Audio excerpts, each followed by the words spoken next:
गरमागरम वाफाळलेला रंगतदार तर्रीदार लाल चुटूक रस्सा पाहून तुमच्याही तोंडाला पाणी सुटलं असेल ना? रेसिपीचं नाव सांगण्याची अजिबात गरज नाहीये. तुम्ही 100% ओळखलं असणार.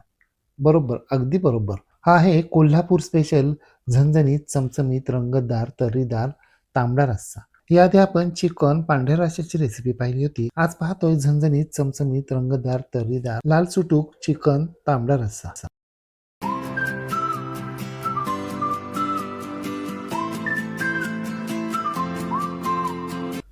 तांबडा रस्सा करण्यासाठी इथे आपल्याला पाव किलो चिकन घ्यायचे.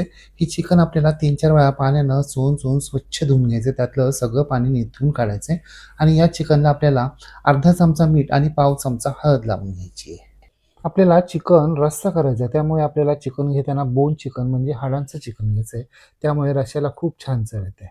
आपण आज चिकन मॅरिनेट करण्यासाठी फक्त हळद मिठाचा वापर केला आहे, परंतु जर तुम्हाला यामध्ये दही वापरायचं असेल तर 1 चमचा घट्ट दही तुम्ही वापरू शकता. फक्त दही आंबट असता कामा नये. चिकनला हळद मीठ चोळून झाल्यानंतर चिकनवर आपल्याला झाकण ठेवायचं आहे आणि हे चिकन आपल्याला मुरण्यासाठी कमीत कमी अर्धा तास बाजूला ठेवून द्यायचं आहे. रश्श्यासाठी चिकन घेताना नेहमी बोन चिकन म्हणजे हाडांचं चिकन घ्यायचं आहे. त्यामुळे रश्श्याला खूप छान चव येते. अर्ध्या तासात आपलं चिकन अगदी व्यवस्थित मुरलंय. आता आपण हे चिकन शिजवायला घेऊया. त्यासाठी आपल्याला गॅसवर एक जाड बुडाचं पातेलं गरम करण्यासाठी ठेवायचं आहे. पातेलं गरम झालं की यामध्ये आपल्याला 2 चमचे तेल घालायचे. खूप तेल घालायचं नाहीये, 2च चमचे तेल घालायचे. तेल चांगलं कडकडीत गरम झालं की यामध्ये आपल्याला बारीक चिरलेला मध्यम आकाराचा कांदा घालायचा आहे आणि हा कांदा आपल्याला मोठ्या आचेवर रंग बदलेपर्यंत एकसारखा परतत राहायचा आहे.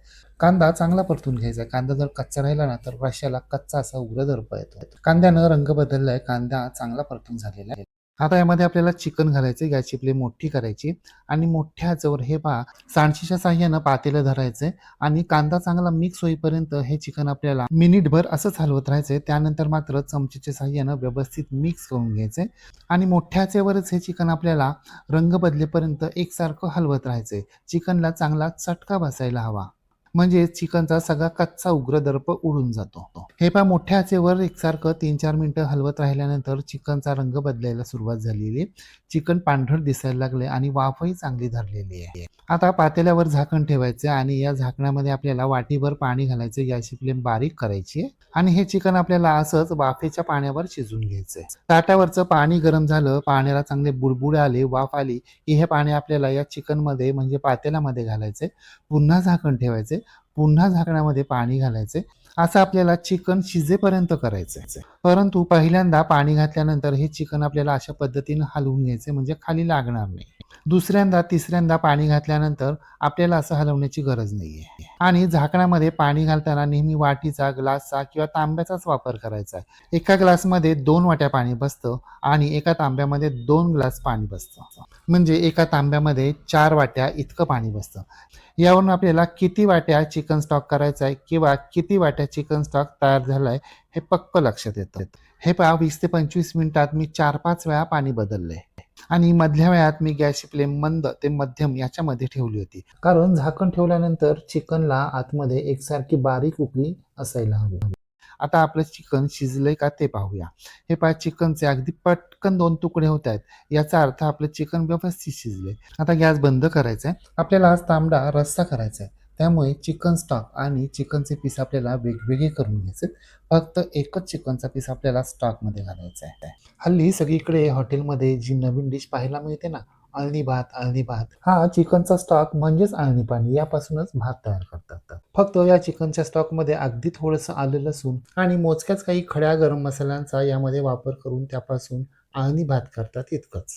अळणी म्हणजे त्यात मीठ आहे, परंतु कोणत्याही प्रकारच्या तिखट मसाला पावडरचा वापर केलेला नाहीये. झणझणीत तिखट नाहीये, म्हणून अळणी. आपण कुकरमध्ये 2 शिट्ट्यांमध्ये सुद्धा लगेच चिकन शिजवू शकलो असतो, परंतु अशा प्रकारे वाफेवर चिकन शिजवलं ना तर खूप छान चव येते, तशी कुकरच्या चिकनला येत नाही.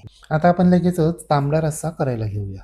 त्यासाठी आपल्याला गॅसवर एक जाड बुडाचं पातेलं गरम करण्यासाठी ठेवायचे. पातेलं चांगलं गरम झालं की यामध्ये आपल्याला 4 चमचे तेल घालायचे. तेल चांगलं कडकडीत गरम झालं की यामध्ये आता आपल्याला 2 तमालपत्र घालायचे, यामुळे सुगंध खूप छान येतो. पाव चमचा हळद, 1 चमचा तिखट लाल मिरची पावडर, 1 चमचा रंगाची म्हणजे काश्मीरी लाल मिरची पावडर आणि 1 चमचा आपला घरचा मसाला घालायचा आहे. आता गॅसची फ्लेम बारीक करायची आहे आणि यानंतर यामध्ये आपल्याला 2 मोठे चमचे अस्सल महाराष्ट्रीयन वाटण घालायचे आणि ते या तेलामध्ये व्यवस्थित मिक्स करून घ्यायचं आहे. हे अस्सल महाराष्ट्रीयन पद्धतीचं वाटण घरी कसं तयार करायचं याची रेसिपी आपल्या चॅनलवर अगोदरच अपलोड केलेली आहे. ही रेसिपी जर तुम्ही अजूनही पाहिली नसेल तर डिस्क्रिप्शन बॉक्समध्ये त्याची लिंक दिलेली आहे, ती जरूर पहा. हे वाटण काय एकदा करून फ्रीजमध्ये ठेवून दिलं ना, तर या वाटणापासून व्हेज, नॉन-व्हेज, सुक्या भाज्या, रसभाज्या अशा कोणत्याही भाज्या आपण ऐनवेळी पटकन करू शकतो. आता या तांबड्या रश्श्याचंच पहा ना, आपल्याकडे वाटण तयार आहे, म्हणून आपण लगेचच पटकन तयार करायला घेऊ शकलो. नाहीतर मग वाटण वाटण्यापासून तयारी करायची म्हटलं, तर खूप वेळ जातो आणि कंटाळा येतो. हे कच्चं वाटण नाहीये, हे तयार वाटण आहे आणि हे वाटण टिकावं म्हणून यामध्ये बऱ्यापैकी तेलाचा वापर केला आहे. म्हणून आपल्याला हे वाटण खूप वेळ परतत बसायचं नाहीये. अगदी 2-3 मिनिटं परतून घ्यायचं आहे. 2-3 मिनिटं परतून झाल्यानंतर यामध्ये आपल्याला चिकन स्टॉक घालायचा आहे. हे वाटण आपल्याला या स्टॉकमध्ये व्यवस्थित मिक्स करून घ्यायचं आहे. जर तुमच्याकडे अशा प्रकारचं तयार वाटण नसेल, तर तुम्ही विकतचं तयार ओलं वाटण वापरू शकता. आपण चिकनला मीठ चोळून घेतलं होतं, त्यामुळे आत्ता चव घेऊन पाहिजे. जर मिठाची आवश्यकता असेल, तर त्याप्रमाणे मीठ घालायचं, मिक्स करून घ्यायचं. आता तुम्हाला वाटत असेल, "अरे, तांबड्या रस्स्याला तर्री अजिबातच नाहीये." परंतु काळजी करू नका.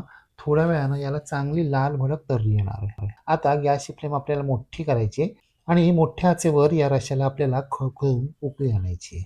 खळखळून उकळी आल्यानंतर गॅसची फ्लेम आपल्याला बारीक करायची आहे. चमचा पातेल्यामध्येच ठेवायचा आहे. पातेल्यावर झाकण ठेवायचं. झाकणाला थोडीशी फट ठेवायची आणि हा रस्सा आपल्याला मंद आचेवर 10 मिनिटं असाच उकळू द्यायचा आहे. अशा प्रकारे पातेल्यात चमचा ठेवून, झाकण ठेवून थोडीशी फट ठेवली ना, तर मग आपल्या रश्श्याला चांगली तर्री येते. 10 मिनिटानंतर झाकण काढायचं. पाहताय ना आपल्या रश्श्याला किती मस्त तर्री आली आहे. रंगही मस्त आलाय. अगदी लालचुटूक. आपण म्हणतो ना तांबडा रस्सा, अगदी तांबड्या रश्श्यासारखीच म्हणजेच लाल भडक तर्री आली आहे. केव्हाही तांबडा रस्सा, पांढरा रस्सा, चिकन सुकं किंवा कोणतीही चिकनची डिश करताना वरून पाणी अजिबात घालायचं नाही. जे पाणी घालायचंय ना, ते चिकन शिजवतानाच घालायचं. वरून पाणी घातलं की मग पानसट चव येते. मी 6 वाट्या पाण्याचा वापर केला होता. या प्रमाणामध्ये आपला रस्सा खूप पातळ सुद्धा झालेला नाहीये आणि खूप घट्ट सुद्धा झाला नाहीये. अगदी प्रमाणात झालाय. थोडासा कोमट झाला ना, की तो आणखीन थोडा घट्ट होतो. आपला झणझणीत, चमचमीत, रंगतदार, तर्रीदार कोल्हापूर स्पेशल तांबडा रस्सा तयार झालाय. तयार झालेला हा तांबडा रस्सा आपल्याला एखाद्या सर्व्हिंग बोलमध्ये काढून घ्यायचा आहे. जसजसा तो थोडासा कोमट होईल आणि स्थिर होईल ना, त्याला आणखीन तर्री आणि रंग छान येईल. हे पहा अशा प्रकारे. यापूर्वी नुकताच आपण कोल्हापूरची खासियत असलेला पांढरा रस्सा कसा तयार करायचा याची रेसिपी पाहिली आहे. ही रेसिपी जर तुम्ही अजूनही पाहिली नसेल, तर डिस्क्रिप्शन बॉक्समध्ये त्याची लिंक दिलेली ती जरूर पहा. आता कोल्हापूर म्हटलं की झणझणीत, चमचमीत, तर्रीदार, रंगतदार हे ओघानं आलंच. परंतु तुम्ही तुमच्या आवडीप्रमाणे यामध्ये तेलाचं आणि तिखटाचं प्रमाण कमी जास्त करू शकता. आता शिजलेले जे चिकन पीसेस आहेत त्यांचं काय करायचं, तर त्यांचं अशा प्रकारे झणझणीत, चमचमीत, रंगतदार चिकन सुक्कं करायचं. म्हणजे पाव किलो चिकनमध्ये कोल्हापूर पद्धतीचा झणझणीत, चमचमीत, रंगतदार, तर्रीदार तांबडा रस्साही झाला आणि झणझणीत, चमचमीत चिकन सुक्कंही झालं. मग तुम्ही सुद्धा येणाऱ्या आखाड पार्टीसाठी अशा प्रकारे कोल्हापूर स्पेशल तांबडा रस्सा करून पहा व कसा झाला ते कमेंट बॉक्समध्ये मला नक्की सांगा. रेसिपी आवडल्यास लाईक, शेअर, कमेंट करायला विसरू नका.